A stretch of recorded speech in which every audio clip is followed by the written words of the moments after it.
जय हिंद, नमस्कार साथियों, कैसे हैं आप लोग। स्वागत करता हूं मैं आप सबका अपने इस खूबसूरत से चैनल फिजिक्स विद रोशन पर। दोस्तों आइए देखते हैं एक प्यारा सा न्यूमेरिकल। न्यूमेरिकल कुछ इस प्रकार से है हमारा। An object is placed at a distance of 10 centimetre from a concave mirror. Question कर रहा है दोस्तों कि कोई ऑब्जेक्ट है जो किसी कॉनकेव मिरर के सामने 10 सेंटीमीटर की दूरी पर रखी गई है। आप फोकल लेंथ 20 सेंटीमीटर। ये बच्चों जो आपका कॉनकेव मिरर है इसका जो फोकल लेंथ है ये आपका 20 सेंटीमीटर है।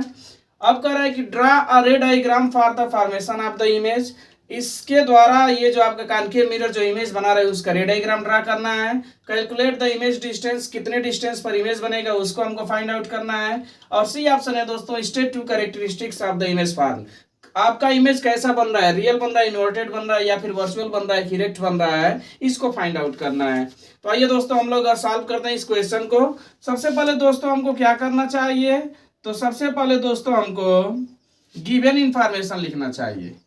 सबसे पहले हमारा काम क्या रहेगा, गिवन इंफॉर्मेशन। गिवन इंफॉर्मेशन में दोस्तों हमारा सबसे पहला काम रहेगा मिरर पहचानने का। मिरर पहचान लीजिए कौन सा है।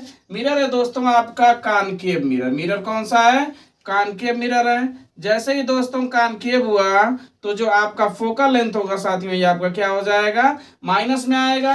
और फोकल लेंथ दे रखा है दोस्तों आपका कितना, 20 सेंटीमीटर। तो ये हो जाएगा F is equal to minus 20 centimetre. उसके बाद डिस्टेंस ऑफ ऑब्जेक्ट दोस्तों ये तो यू हमेशा माइनस में होता है। यू की वैल्यू दे रखा है दोस्तों आपका कितना, 10 सेंटीमीटर। तो यू इज इक्वल टू हो जाएगा दोस्तों आपका क्या, माइनस 10 सेंटीमीटर। अब हम लोग फार्मूला लगाएंगे कौन सा, 1/f is equal to 1/v plus 1/u। इस फार्मूले का यूज करेंगे दोस्तों। आइए यूज करते हैं।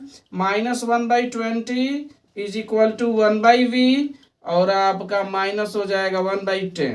ये माइनस से इधर आएगा दोस्तों तो प्लस हो जाएगा, यानी 1/10 माइनस 1/20 इज इक्वल टू हो जाएगा साथियों 1/v। 10 और 20 का एलसीएम हो जाएगा दोस्तों 20। ये 2 बार जाएगा, ये 1 बार जाएगा, 1/v। ठीक है ना दोस्तों।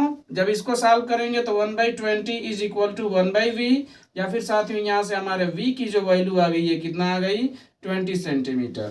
ठीक है दोस्तों। ये पॉजिटिव सिंबल क्या दिखा रहा है दोस्तों, पॉजिटिव सिंबल ये दिखा रहा है कि जो इमेज है साथियों ये आपका कैसा है, इमेज आपका वर्चुअल एंड इरेक्ट है। इमेज कैसा है हमारा, वर्चुअल एंड इरेक्ट है। ठीक है दोस्तों।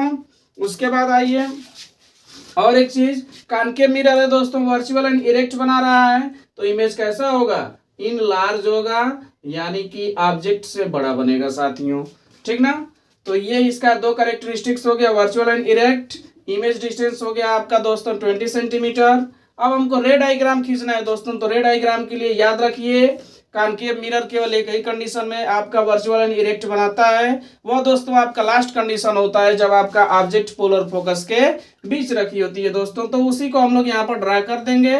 बाकी जो डाटा दे रखा है उसको हम लोग इसमें क्या कर देंगे, पुट कर देंगे दोस्तों। जैसे ये आपका पोल हो गया, इधर आपका फोकस हो गया, ये आपका सेंटर ऑफ कर्वेचर हो गया। ठीक है दोस्तों। अब हम लोग क्या करेंगे, पोल और फोकस के बीच एक ऑब्जेक्ट रख देंगे। फर्स्ट रे ऑफ लाइट जाएगी जो कि प्रिंसिपल एक्सिस के पैरेलल होगी। रिफ्लेक्शन के बाद दोस्तों फोकस से होकर के जाएगी। सेकेंड रे ऑफ लाइट दोस्तों आपका सेंटर ऑफ कर्वेचर से होकर के जाएगी। रिफ्लेक्शन के बाद अपने पाथ को रिट्रेस करेगी। दोस्तों इन दोनों रे ऑफ लाइट को जब हम लोग पीछे बढ़ाएंगे तो दोनों रे ऑफ लाइट एक दूसरे को ए डैश पर कट करेंगी और ए डैश से प्रिंसिपल एक्सिस पर ड्रा किया गया perpendicular A dash B dash object A B का साथियों क्या हो जाएगा, इमेज हो जाएगा। ये ऑब्जेक्ट आपका ए बी है। ठीक है दोस्तों। अब जैसे जैसे डाटा दे रखा है, जैसे u equal to 10 centimetre, 10 centimetre यहाँ पे लिख दीजिए। माइनस ये दिखा रहा है दोस्तों कि आपका लेफ्ट साइड में है पोल से। f इज इक्वल टू 20, यानी f दोस्तों आपका f के सामने आइए। f इज इक्वल टू हम लोग कितना लिख देंगे, 20 सेंटीमीटर। उसके बाद दोस्तों आपका इमेज आ गया कितना, 20।